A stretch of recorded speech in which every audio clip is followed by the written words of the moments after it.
مرحباً. هل سمعت عن هذا المرض الجديد المنتشر والذي يدعى فيروس كورونا؟ أو ربما سمعت الناس يطلقون عليه اسم كوفيد-19.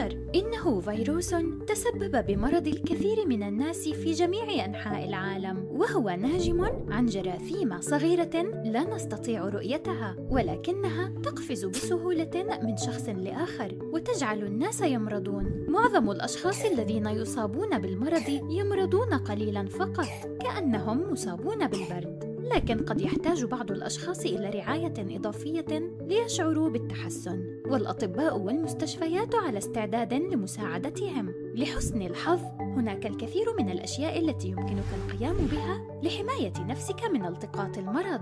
اغسل يديك عدة مرات خلال اليوم. قم بتغطية فمك وأنفك عند السعال أو العطس. لا تلمس وجهك. تعمل كل من الأمهات والآباء والمعلمين والأطباء والعلماء والكثير من الكبار الآخرين بجهد للحفاظ على سلامة الجميع. إذا كنت قلقاً فتحدث إلى شخص بالغ حول هذا الموضوع. الحفاظ على سلامة الناس هو مهمة الكبار، ولكن يمكنك أن تكون بطلاً أيضاً.